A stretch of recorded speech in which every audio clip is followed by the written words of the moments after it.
Buenas noches. Ustedes saben que algunos llaman al día de mañana un supermartes porque por primera vez el Banco Central va a fijar tasas de interés por primera vez, después de que se modificaron las tasas, las metas de inflación. ¿Qué significado va a tener esto para la gente, para el ciudadano común? ¿Va a subir la inflación? ¿Va a subir el dólar? ¿Cómo está la economía para que estas cosas estén sucediendo? De todo esto, estas preguntas le voy a hacer y de esto va a hablar uno de los grandes economistas argentinos, Juan Carlos de Pablo. Pero además estas cuestiones económicas, ¿qué influencia tienen en la política? Es cierto que el presidente Macri ha caído en las encuestas de manera importante, entre 7 y 10 puntos, como dicen algunas agencias de encuestas. ¿Cómo va a seguir, si es así, cómo va a seguir el año político y qué será también de la vida del peronismo? De esto vamos a hablar con dos analistas muy conocidos, Eduardo Fidanza y Alejandro Katz, después de los auspicios.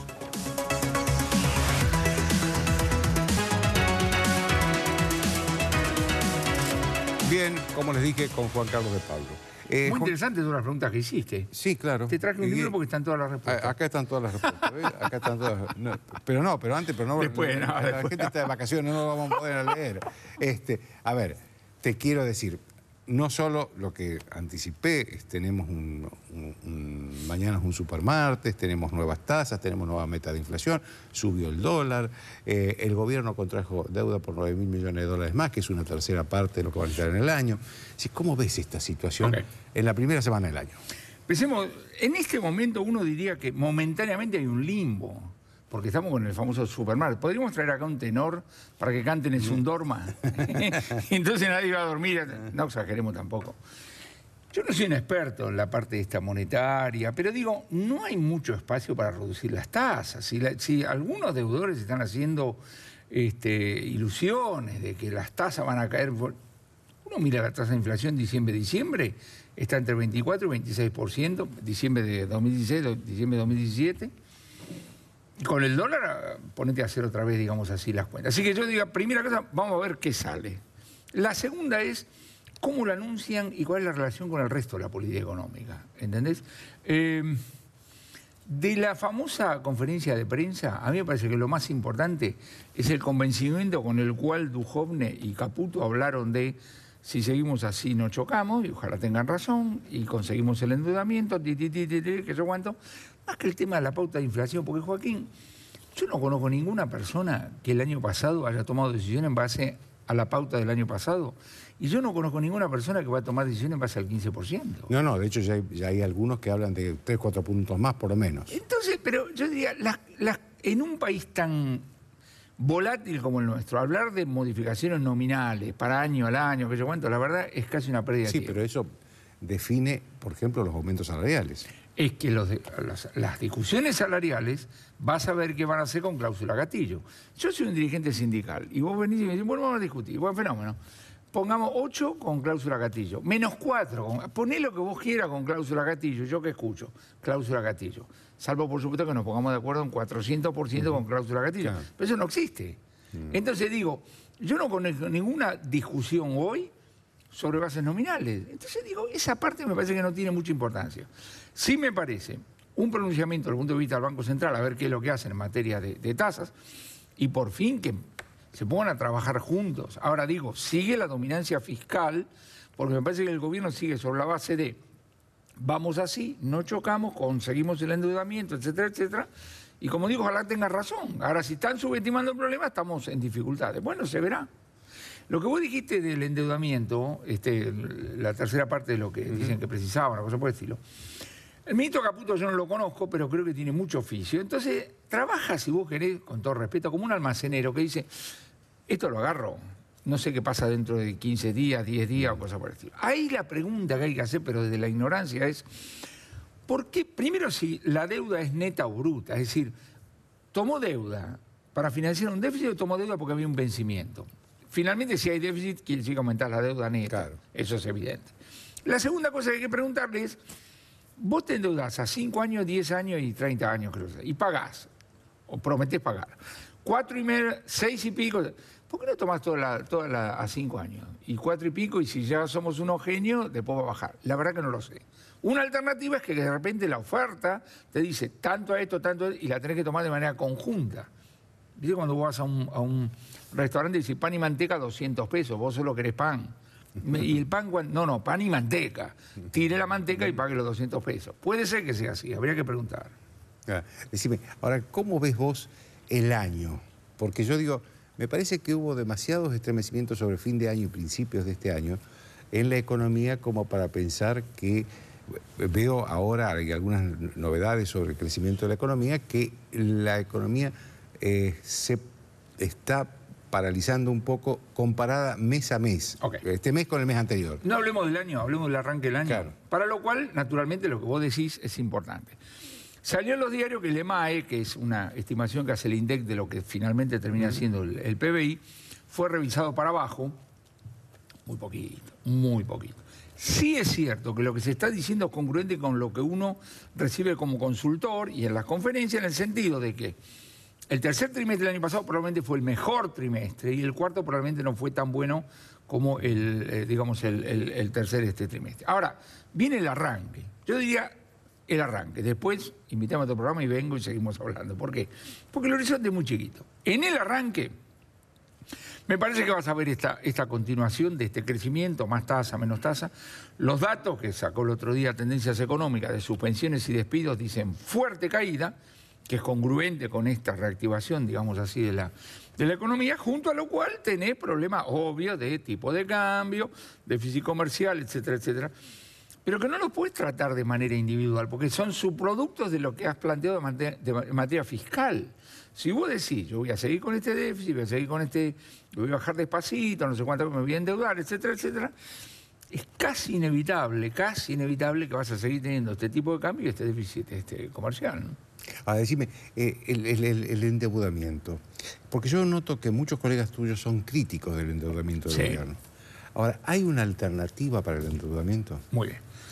Si yo no fuera economista, diría, sí, y te va, pongamos la cosa sobre la mesa. 2 más 2 son 4. Si yo te digo, si la nación le dice a la provincia, usted no se puede endeudar, le voy a decir, fenómeno, dígame qué hago con algo. ¿Qué hace con el gasto? ¿Qué hace con los impuestos? Etcétera, etcétera.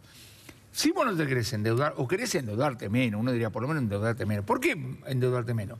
Porque pagás menos tasa, porque estás en mejor posición para negociar y porque estás menos alerta a que pase algo. Toda la discusión que estamos teniendo en la Argentina, si esto es viable o no, independientemente si, con el mayor de los respetos, el gordito de Corea del Norte sigue pulsando, tira los cohetazos y el gordito de la oficina oval le contesta. Entonces digo, nosotros podemos tener nuestro propio problema a caballo de los que pueden ocurrir. Olvídate de eso. Pero cuando vos tenés una estrategia basada en el endeudamiento, siempre estás a merced de alguna otra cosa que pueda, digamos así, ocurrir. Volvamos. Aquí hay que plantear el tema de deuda. Pregunto. Uno como economista tiene que decir, ¿vos estás seguro que no se puede revisar ninguna de las pseudo jubilaciones que dictó el otro gobierno, por la cual 3 millones de tipos tienen un carnecito y no pusieron nada? ¿Vos estás seguro que no se puede echar a ninguno, no digo 2 millones de tipos, a ninguno de los 2 millones de empleados, etc.? ¿Vos estás seguro? Suponete que alguien me dice, sí, fenómeno. Bueno, entonces después no te extrañes si chocás. Quiero decir, uno como profesional lo que tiene que poner las cartas sobre la mesa. El ejemplo médico es obvio. Joaquín, vos vas a tu doctor con dolor de estómago y dice, joven, ¿usted qué hizo hoy a la mañana? Y mire, yo desayuné con whisky, ¿no? Almorcé chorizo cantimpalo, me comí 8 barras de chocolate antes de venir acá. ¿Qué hago? Entonces el médico dice, mire, joven, vamos a tener que revisar esto. Derecho adquirido, empezás a gritar. Derecho adquirido. Bueno, si todo es derecho adquirido y la suma de los derechos adquiridos 4 veces el PBI, estamos en problema. Entonces uno como economista tiene que decir eso. Ahora, ¿dónde vamos? Yo lo que no veo públicamente, por lo menos, capaz que privado, públicamente, es al Poder Ejecutivo Nacional, los gobernadores, con miedo, con temor, decir, che, ¿esto estará funcionando o no estará funcionando? Ahora, ¿lo ves con o sin temor? Sin. Sin temor. Sí. Ahora, si vos no tenés temor y yo te digo, mirá, tenés que hacer ejercicio, Joaquín, tenés que hacer... Vos me mirás como diciendo, dale. ¿Qué lleva en el plano individual, en el plano del gobierno, qué lleva a tomar decisiones difíciles y riesgosas? La percepción de decir, si no lo hago me va a pasar algo gordo. Si vos no tenés eso, Bueno, y es la hipótesis del gobierno, y ojalá tenga razón. Ahora, si no tiene razón, estamos complicados. Entonces, uno profesionalmente lo que le dice al gobierno, y también a la oposición, y también a la población, le dice, mire, guarda que estamos jugando con una cosa que puede ser complicada. Dios, ojalá sea como dice, digamos así, el gobierno, porque si no vamos a entrar en dificultades. Y la historia dice que los intelectualmente tienen una capacidad de anticipación fenomenal, pero desde el punto de vista práctico, cero. Y esta es la razón por la cual las crisis son tan severas, tan prolongadas y tan costosas. Entonces uno plantea las cosas de esta manera para decir, esta vez no podría ser diferente. Ahora decime, vos, porque acá lo que es evidente, según lo que estás diciendo vos, que es el mundo y el país tienen que seguir más o menos el curso en el que está para que el gobierno le vaya bien, porque si llega alguna novedad mala en el mundo o en el interior del país, y esto pasa, digamos, el presidente tendría y el gobierno tendría un problema. ¿Cómo ves el mundo? ¿Vos crees que el mundo en la economía puede afectar la economía? ¿Hay algo que esté potencialmente, alguna crisis potencial que pueda afectar a la economía argentina? Nunca sabes. Ahora, entendamos cómo funciona eso que se llama el mundo, porque de la boca para afuera no se cansan de felicitarlo al presidente, va a ir a la voz, lo van a aplaudir, no sé cuántas cosas más, etcétera, etcétera. Ahora, el día que haya dudas, no te prestan. No te prestan de la noche a la mañana. Leamos historia. Vos o yo, que somos jovencitos, ya hemos vivido varias. Sí. Te bajan la cortina. Y le pasó a De la Rúa. Pero, escúchame, tenemos la crisis del 82, importada de México, el tequila, tenemos varias de esas. De rebotes en la segunda mitad de la década del 90 con la crisis rusa o la devaluación de Brasil, o digamos lo que vos quieras. Lo que digo es lo siguiente. Esto de agarrar y decir, no, nos quieren. ¿Qué nos quieren? Estamos hablando de intereses. Entonces, el mundo financiero es un mundo que en el camino de vida te felicita, te entusiasma, te dice, muy bien, Joaquín, que Juan. Y un día, ¡bum!, baja la cortina, no solamente no te presta, sino que te exige que vos le saques plata de tu bolsillo, entonces vienen los jubilados, los hospitales, no sé cuántas cosas más, para servir el próximo vencimiento de la deuda en el nombre de no afectar la credibilidad futura. Y eso sabemos que termina en crisis. Entonces uno dice, ¿qué le dice uno a la gente del gobierno? Che, hicieron bien la cuenta, están chequeando bien los riesgos, que no es una cuestión científica, es un problema de para dónde recostás los riesgos. De repente yo estoy exagerando y no tendría, o yo estaría feliz de exagerar y que venga dentro de 20 años, tomamos un café, y digo, ¿sabés qué? Pues yo estaba muy preocupado en 2018, pero no, ¡pac!, zafamos. Fenómeno. Mi problema es al revés, mi problema es que estemos subestimando el problema, como sociedad, ¿entendés? Que lo estemos subestimando y que de repente un día, lo mismo que nos felicidad, dice, ¡pum! Ahora, ¿vos crees que esta es una cuestión solamente de la dirigencia política o hay una sociedad acostumbrada a vivir con más de lo que gana? Si la dirigencia política a la sociedad le dice que esto del ajuste es una locura de 3 o 4 economistas, entonces dice, ¿qué encaja? Ahora, yo te puedo decir, la impresión que tengo es que el hombre de a pie, como se dice, es mucho más sensato que muchos de los analistas y las cosas que se dicen por televisión o por radio. Cosas por ejemplo, las tarifas de transporte. En la ciudad de Córdoba, los cordobeses pagan el doble de lo que paga la de lo que va a pagar, con el aumento. De lo que va a pagar el porteño. Acá tengo la tarjeta SUBE, el doble. Yo el otro día estaba en un programa de televisión y digo, es una módica suma, no embromemos más con todo este tipo de cosas. Y dije, mirando la cámara, digo, mañana cuando me encuentre en el colectivo, pues yo uso el colectivo, no se acuerde mal de mi mamá, que era una santa, pégueme a mí. Nadie me pega. Es obvio, es entendible, ¿entendés? Ahora, vos te encontrás con gente que pontifica, no porque no se puede pagar. ¿De qué estamos hablando? Lo que pasa es que la gente lo que quiere, en función del pasado, es agarrar y decir, explíqueme claramente lo que va a hacer, explíqueme claramente cuál es el destino de los fondos, etcétera, etcétera. Y deme además la sensación de que todo el mundo pone. El presidente de la Nación, en un discurso la otra vez que dijo, todos tienen que poner, fenómeno. Yo le dije el otro día a un funcionario, le digo, mira, si todos tienen que poner, quiere decir que un funcionario mira la cámara y dice, A pone tanto, B pone tanto, C pone tanto. Y acá me dice, los jubilados ponen tanto, se puede. El jubilado dice, flaco, A no puso nada, B no puso nada, y se la agarraron conmigo. Y me chorearon un trimestre en una fórmula. Yo estoy dispuesto a defenderte porque hay que pagar solo la inflación. Y es un flor de esfuerzo en la Argentina pagar la inflación. Ahora, que en el cambio de la fórmula te olvides de 3 meses y quede eso como el único elemento de eso que se llama ajuste fiscal, la verdad que es indefendible. Claro. Decime, hay un tema, hablando de los jubilados, la reforma previsional provocó una crisis política importante.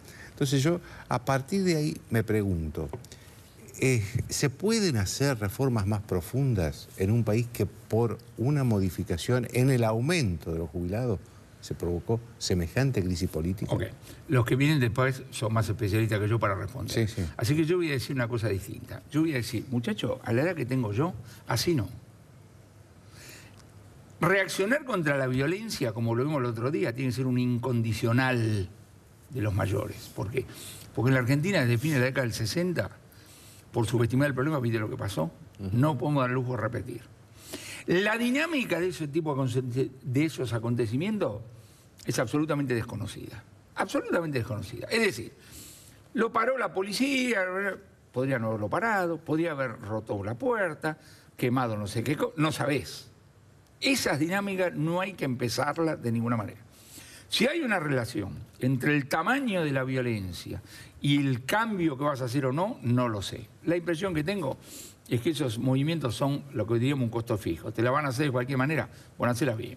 Pero sobre todo, lo que te va a dar a vos impulso para hacer algo es la percepción de decir, tenemos un problema. Yo la impresión que tengo es que la mayoría de los gobernantes o cosas por el estilo dicen, parece que no tenemos un problema. Cuando termina la reunión entre el presidente de la Nación y los gobernadores y salen todos contentos, yo miraba y digo, algo no anda. Es decir, de una discusión fiscal tiene que salir todo con la cara larga. Y yo digo, bueno, los que no estuvimos ahí, por ejemplo, los contribuyentes impositivos, vamos a pagar, o los jubilados, quien sea.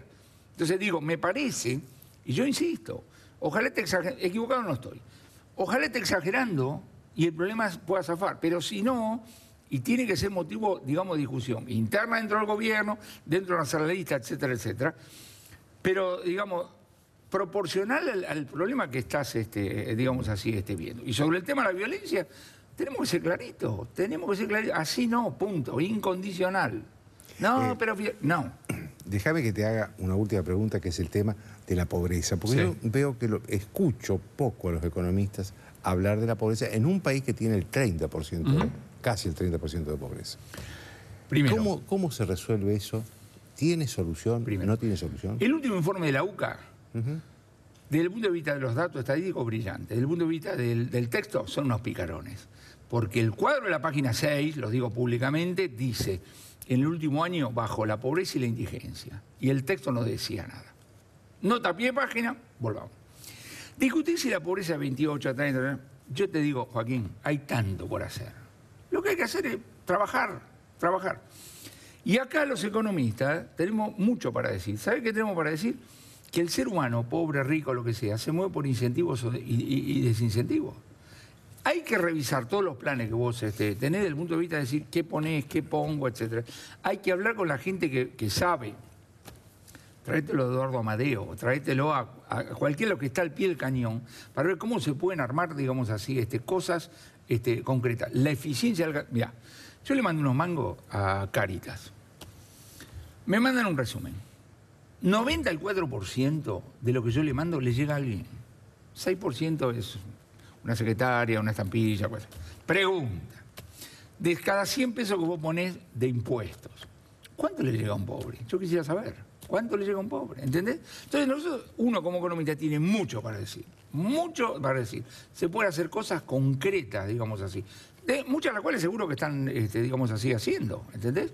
Hay planes por todos lados, ¿no es cierto? Pero la otra cosa que tengo que decir es la siguiente. En 2015, el premio Nobel de Economía fue para Angus Deaton. Este señor es un tipo interesantísimo que dice, guarda con la cifra de pobreza. ¿Por qué? Porque la definición de línea de pobreza es una cosa tan finita que hace unos años, un gracioso, por no decir otra cosa, en Naciones Unidas, no sé qué cambió la definición, inventó 500 millones de pobres. Entonces, ¿qué es lo que quiero decir? Lo que quiero decir, las estadísticas me sirven para saber dónde estoy parado. Desde ese punto de vista, la pobreza está bajando, la indigencia está bajando, sí.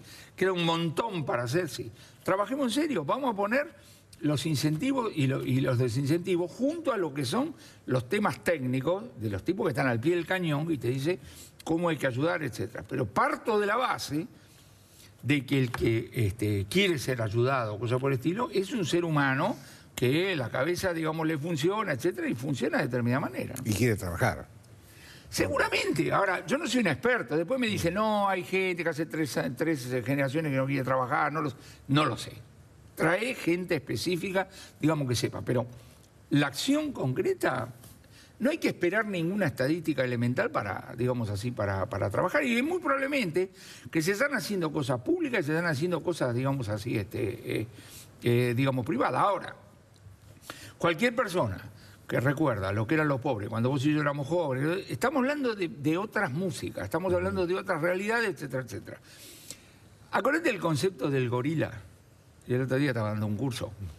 El gorila es el tipo que cuando lo rajan perdió en 55 y se volvió al 46. No. El gorila versión moderna es el tipo que dice, se fue Cristina, sí, volvemos a 2013. Tampoco. Claro. Es otro mundo. Esta es otra sociedad, etcétera. Con lo cual, empecemos por tener buenos diagnósticos, digamos así. Muchas gracias, Juan Carlos. Y suerte con el libro, ¿eh? Gracias, querido. Novelnomics. Así es. Muy bien. Una pausa.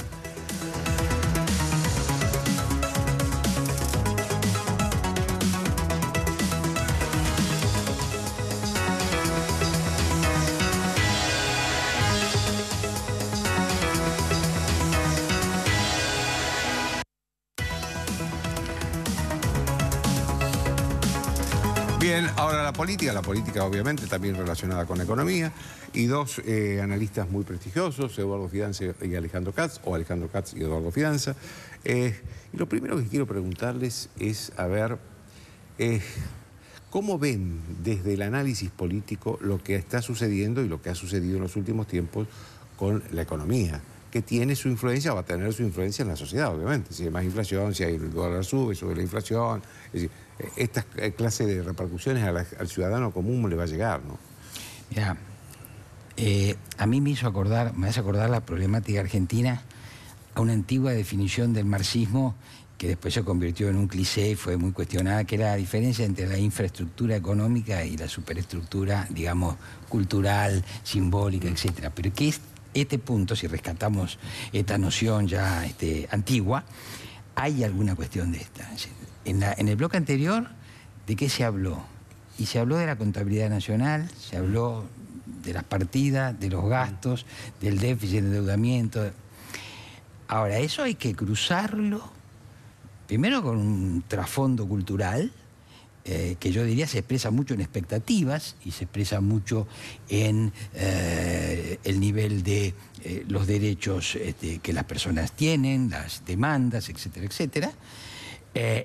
Y luego, en ese plano, con un conflicto político muy importante, porque, y redondeo mi primera intervención, se sacaron leyes con un consenso que uno puede decir es un consenso insuficiente, porque el gobierno se encontró sin interlocutores y tuvo allí unos gobernadores que, digamos, con mucha dificultad alinearon a unos diputados. El gobierno no tiene interlocutores.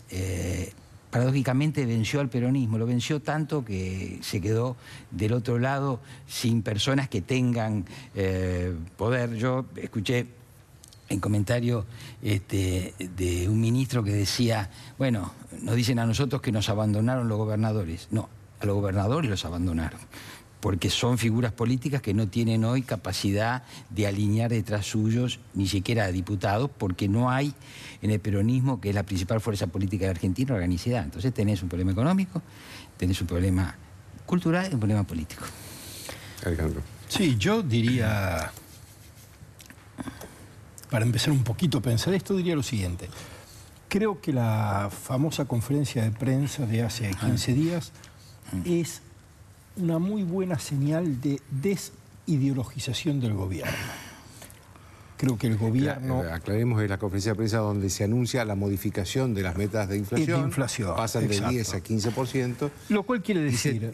Para algunos lo leyeron como que le habían torcido el brazo al Banco Central y Sturzenegger, que era presidente. Y yo no pondría el énfasis en eso. Yo lo que diría es, se reconoce que no es la inflación un problema estrictamente monetario, es decir, de la cantidad de dinero que hay en el mercado, que no la vamos a bajar con una política puramente monetaria y que la política puramente monetaria lo que hace es contraer la demanda, sobrevaluar el peso y por tanto dificultar la competitividad de sectores sensibles, las economías regionales entre ellas, y que en esa conferencia de prensa el gobierno lo que hace es dejar algunos parámetros ideológicos de costado. Entre ellos, la convicción que tenía hasta entonces de que la inflación es un problema de la cantidad de dinero y no un problema de quiénes forman precios en la economía, de cómo se comportan los actores que tienen poder sobre otros para establecer márgenes, etcétera, que es un poco el viejo discurso del kirchnerismo. Lo que quiero decir con esto es, la economía es mucho más compleja que las fórmulas en las que se la expresa, porque la realidad es una realidad muy compleja. Y creo que la gran virtud de este gobierno tendrá que ver con su capacidad de dejar sus convicciones al costado, no sus valores, sino sus convicciones, su visión del mundo tan apegada a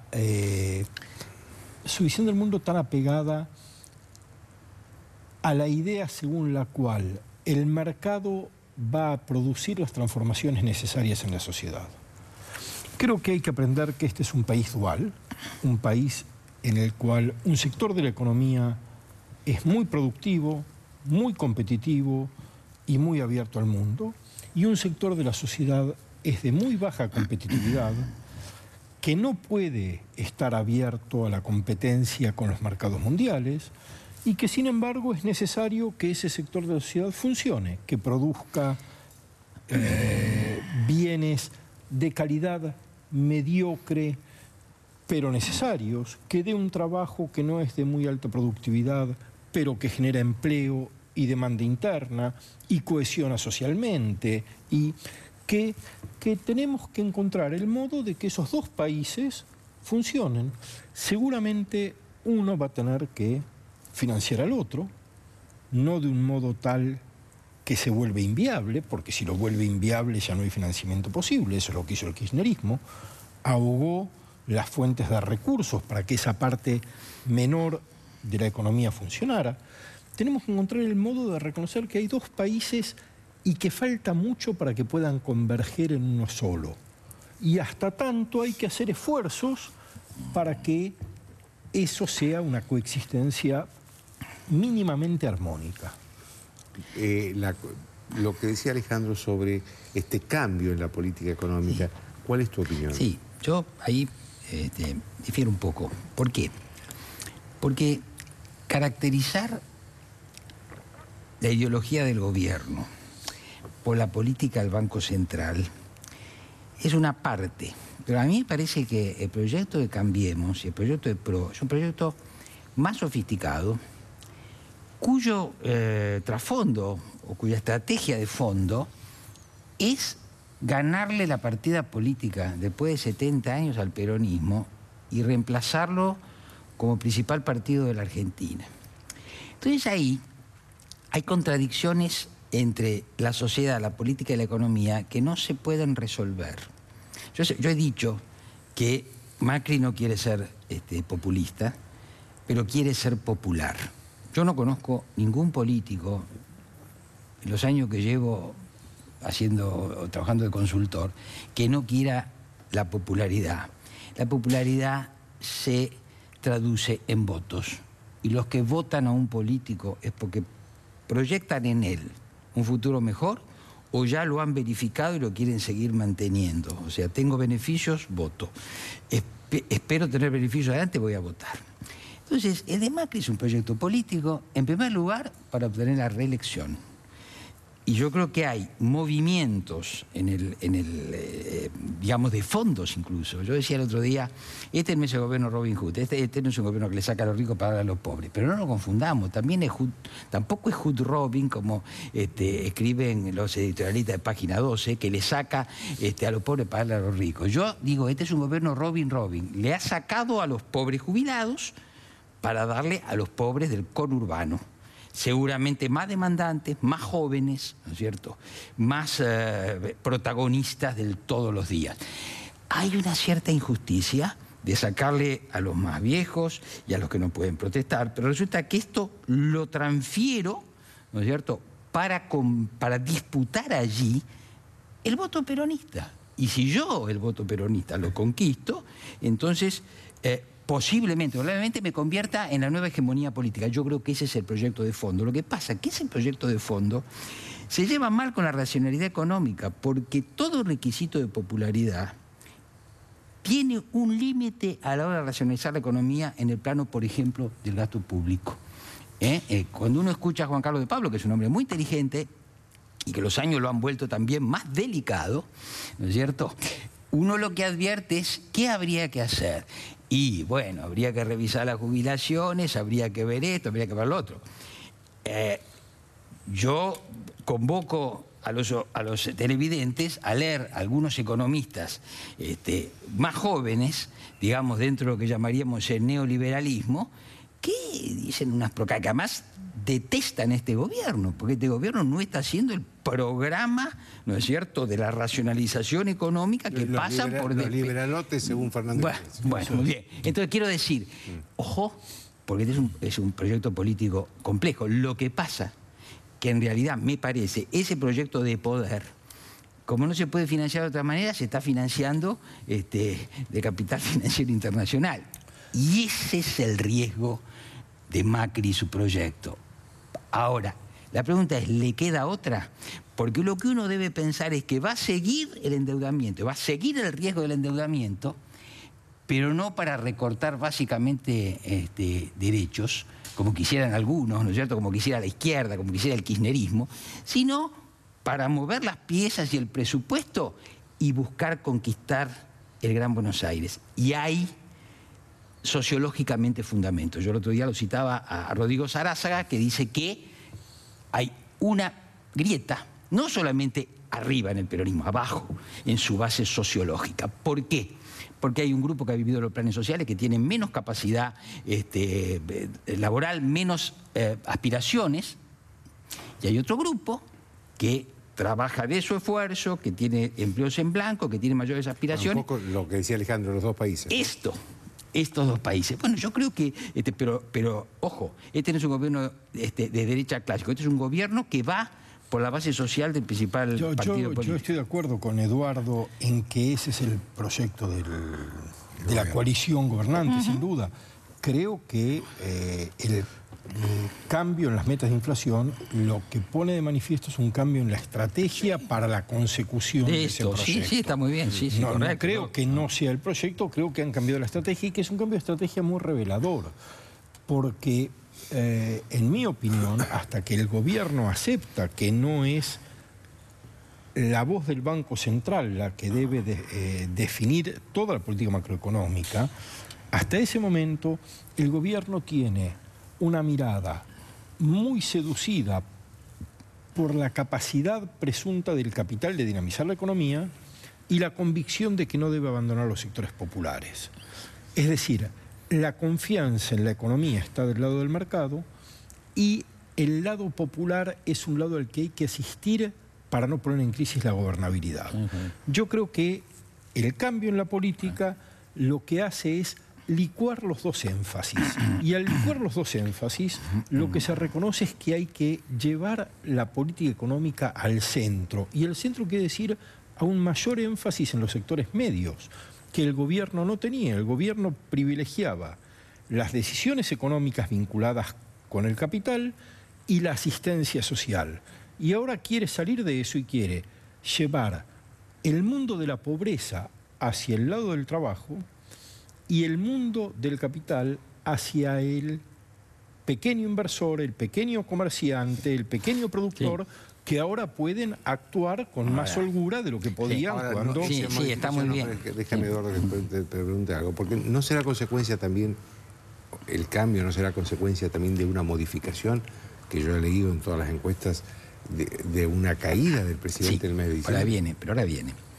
Vuelvo y seguimos en esta línea. ¿quién va a financiar?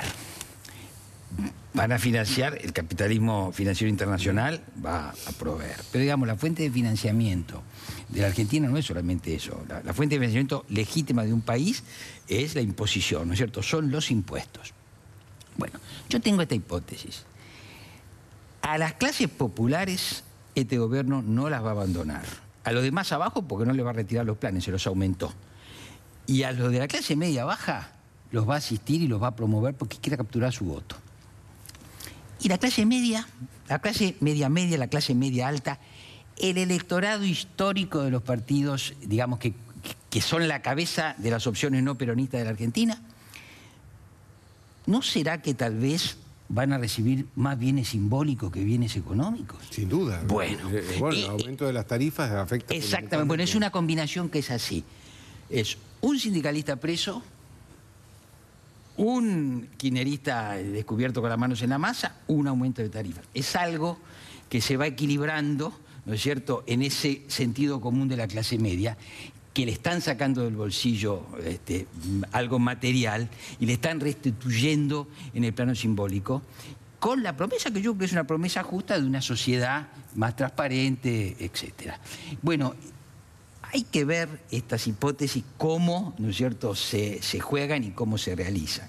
Porque hay una cosa que está muy claro. Cuando yo digo, este comentario me lo hizo alguien en off, este no es el gobierno Robin Hood, sino Hood Robin dice, mirá, con la presión impositiva que hay, a los que tienen nos están sacando un montón. Entonces vuelvo a la idea de una opción, ¿no es cierto?, que la izquierda no está viendo, que cree que es de derecha clásica, ¿no es cierto?, y la quiere combatir a hondazos, a piedrazos, a como dé, y no se dan cuenta que el macrismo y Cambiemos va por los sectores populares que el peronismo finalmente manipuló sin sacarlo de su situación. Y hay mucha cuestión ahí de infraestructura, que hay que ver si se puede hacer la obra pública con el déficit fiscal, mucha cuestión de infraestructura, mucha cuestión de mejorar las condiciones barriales. Yo he hecho investigaciones muchos años en sectores populares. Hay que escuchar a las mujeres del sectores populares hace 25 años pidiendo que saquen los chicos de la droga, pidiendo que pavimenten, pidiendo que pongan cloaca. Las mujeres, a mí me recordó el Plan Alimentario Nacional de Alfonsín, que le permitió a Alfonsín capturar mucho voto femenino en sectores populares. Yo diría dos cosas. No contestó, una pregunta, que es si bajó... Bajó la popularidad, sí, claro, por supuesto, pero vos tenés buena información. Claro que bajó la popularidad del presidente, pero ojo, los presidentes saben que se acumulan en el año impar y ganan elecciones, tienen un capital para, digamos, atravesar el año impar. La política es estacional. Si te fue bien en el año electoral, sabés que no te va a ir tan bien en el año no electoral, porque además en ese año deberás aplicar determinadas políticas más Yo dos comentarios al pie de lo que decía Eduardo. El primero, después de las elecciones de octubre, en algunas discusiones públicas, tratando de analizar el resultado de las legislativas, algunos intelectuales vinculados históricamente a un peronismo moderno, republicano, etcétera, hacían malabarismos mentales para explicar lo que estaba pasando. Y yo decía, se olvidan en esa interpretación de las cloacas. ¿No? Claro, Quiero decir, buena parte del resultado tiene que ver con las cloacas, no con la captura de un sector. Esto me parece que hay que recordarlo muchas veces, porque anticipa el destino de la relación de los sectores populares con el gobierno.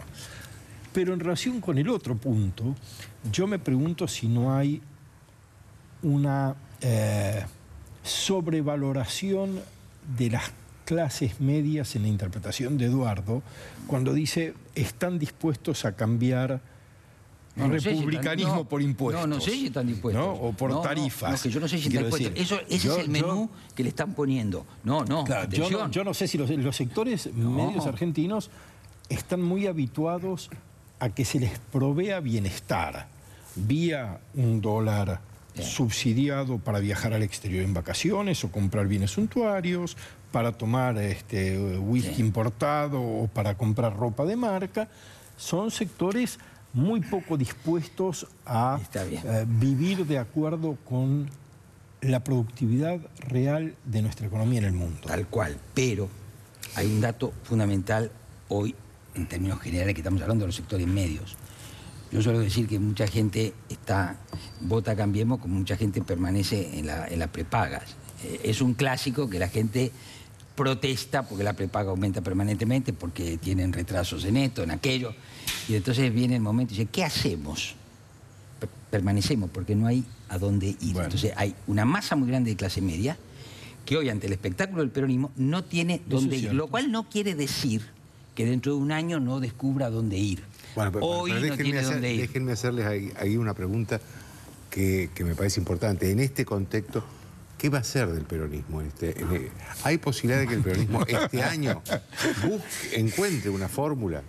Porque yo veo que se juntan un día, al otro día salen otros dirigentes que dicen, no, esa reunión no fue para la fotografía, no, jamás vamos a estar masa con Cristina Kirchner. Es decir, vuelvo a ver que la dificultad que tienen para, por lo menos, fijar parámetros mínimos conjuntos del peronismo, ¿no? Para mí hay un dato nuevo en el peronismo. El peronismo, yo creo que no se lo puede definir por su ideología, porque entonces ha tenido todas las ideologías posibles, sino por la relación entre sus líderes presidenciales y la base, ¿no es cierto? Y además ese tipo de contrato. Hoy, para mí, hay un fenómeno nuevo. En sus distintas desviaciones ideológicas del peronismo de Perón, el peronismo se expresó hacia la izquierda en los 70, hacia la derecha en los 90.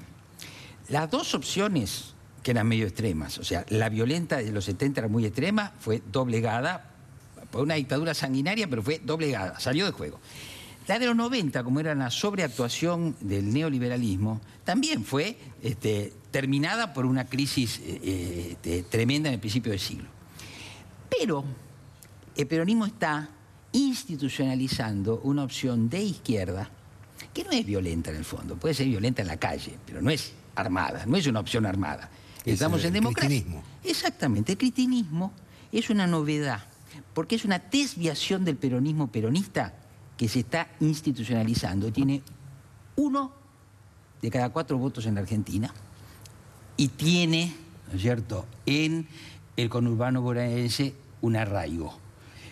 Y esa es la verdadera disputa, ¿no es cierto? La verdadera disputa es tomarle la base al kirchnerismo, que el gobierno ha avanzado en eso. Pero vuelvo a decir, ¿por qué es complicado para el peronismo? Porque el peronismo siempre se reorganizó habiéndose agotado sus desviaciones. Pero resulta que no se puede reorganizar porque una de sus desviaciones, en lugar de estar agotándose, se le está institucionalizando. No saben qué hacer. El líder de la provincia de Buenos Aires quiso juntar, entonces Cristina es un fenómeno muy disruptivo, y que yo creo que mientras Cristina institucionalice esa opción de izquierda, el peronismo va a estar en muchas dificultades para reponerse. Un minuto, Alejandro. No sé verdaderamente qué va a ocurrir con el peronismo. Me gustaría que el peronismo se reconstruyera como un partido con opciones de gobierno, porque es necesario que haya un partido alternativo al partido del poder. La hipótesis de Eduardo me parece una hipótesis atractiva para considerar, pero no estoy muy seguro de que vaya a ocurrir. Yo creo que ahí hay un gran riesgo de que Cristina quede cada vez más encapsulada en núcleos muy pequeños y cada vez más radicalizados, y como se vio en diciembre en el Congreso, cada vez más antisistema, no disputando el centro de la política institucional, sino por fuera y en contra. Creo que lo que va a pasar con el peronismo en buena medida va a depender del éxito de María Eugenia Vidal, o del modo en el que ese éxito se produce. Si se produce cooptando realmente la base del peronismo en el Gran Buenos Aires, posiblemente el peronismo quede confinado al norte y al sur del país, en las provincias más pobres, muy vinculado con caudillos locales que van a vender los votos en el Senado a cambio de los recursos para garantizarse la gobernabilidad, y que por un periodo prolongado tengamos ese escenario y no mucho más. Hay una cosa, termino con esto, porque es anécdota de una señora de sectores populares que yo entrevisto y me dice, de pronto dice, a los hombres Yo ya no quiero que me vengan a hablar de amor, quiero que me ayuden a revocar mi casa. Pero ahora viene mi punto. Obra pública, hay que ver muy bien el tema de obra pública. El gobierno no puede hacer obra pública sin expandir el gasto público, excepto que lo financie con los privados. Entonces yo atendería también a eso, porque es muy importante en esto que vos decís. María Eugenia Vidal, la transferencia que va a tener, tienen que hacer infraestructura, tienen que hacer más metrobús, más cloaca, más todo esto, pero está en una situación difícil porque el keynesianismo es una ampliación del gasto público. Entonces hay que buscar un keynesianismo financiado por el capital privado, porque si no el gobierno ahí no va a poder avanzar. Y va a depender para mí de medidas como esas, arrebatarle a Cristina ese electorado. Sí. Le agradezco a los dos, ¿eh? Al contrario. Una pausa.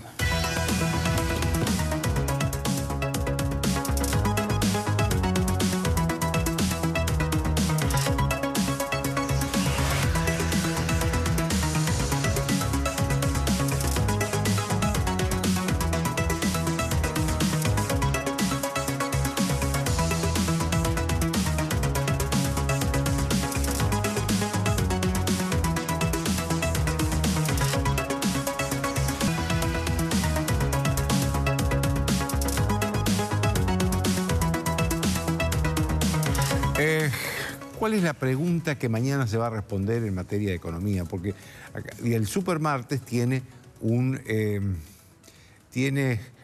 una noticia que tiene que surgir del Banco Central y es que va a fijar las tasas. Ahora, a partir de ahí tenemos que decir qué pregunta. Sabemos que va a bajar las tasas, pero ¿cuál es la pregunta y cuál va a ser la respuesta?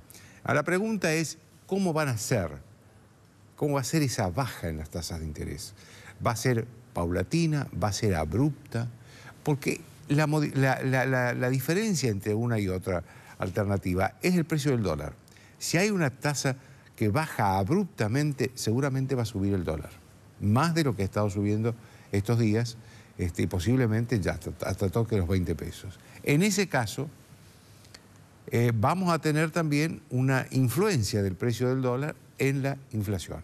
Esto es lo que a la gente común más la preocupa, al ciudadano común más lo preocupa, la inflación, más que el precio del dólar y las tasas del Banco Central. Pero lo que pasa es que cuando se toca ese dato del Banco Central, tiene repercusión en todos los otros aspectos de la economía, en todos los otros aspectos de la economía. Entonces, cuando nosotros mañana veamos qué dice el Banco Central, tendremos que ver si pasó de 27, 28, que es lo que está la tasa ahora en una enormidad, a 25, que sería un camino paulatino de descenso, o si pasa a 18, digamos, baja 10 puntos en un día, en ese caso estaríamos ante una caída abrupta de las tasas y seguramente una subida aún más grande del dólar. Es importante lo que está pasando en estos días, porque en este año, que si bien no es electoral, es la antesala de un año electoral, 2019, pero no cualquier año electoral, porque no es un año el 2019 no va a ser un año de elecciones legislativas, va a ser un año en la que se va a reelegir o se va a elegir otro presidente de la nación. Es decir, o va a ser reelegido Macri o se va a elegir a otro presidente de la nación. Por lo tanto, 2018 tiene que tener las condiciones del crecimiento de la economía, de una inflación más o menos tolerable por la sociedad, de un dólar que no asuste a la sociedad. No nos olvidemos que vivimos en un país que cada vez que se mueve el dólar, la sociedad se asusta. Digamos, he escuchado a muchos funcionarios que dicen ahí hay que acostumbrarse a un tipo de cambio fluctuante, que un día puede estar para arriba, otro día puede estar abajo. Es muy difícil para la sociedad argentina, o para gran parte de la sociedad argentina, acostumbrarse a que el dólar suba y que no pase nada. Eso no ha pasado nunca. Siempre que sube el dólar, subió la inflación. Por eso digo que es muy importante lo que está pasando en la economía, porque esto va a marcar un poco el destino político de lo que está pasando. Esto de que el peronismo hoy no tiene figura, y es cierto, es una verdad relativa. La puede armar en 6 meses. Digamos, si el gobierno cae, seguramente también el peronismo va a tener su margen para crear su propio liderazgo. Chau, hasta el lunes.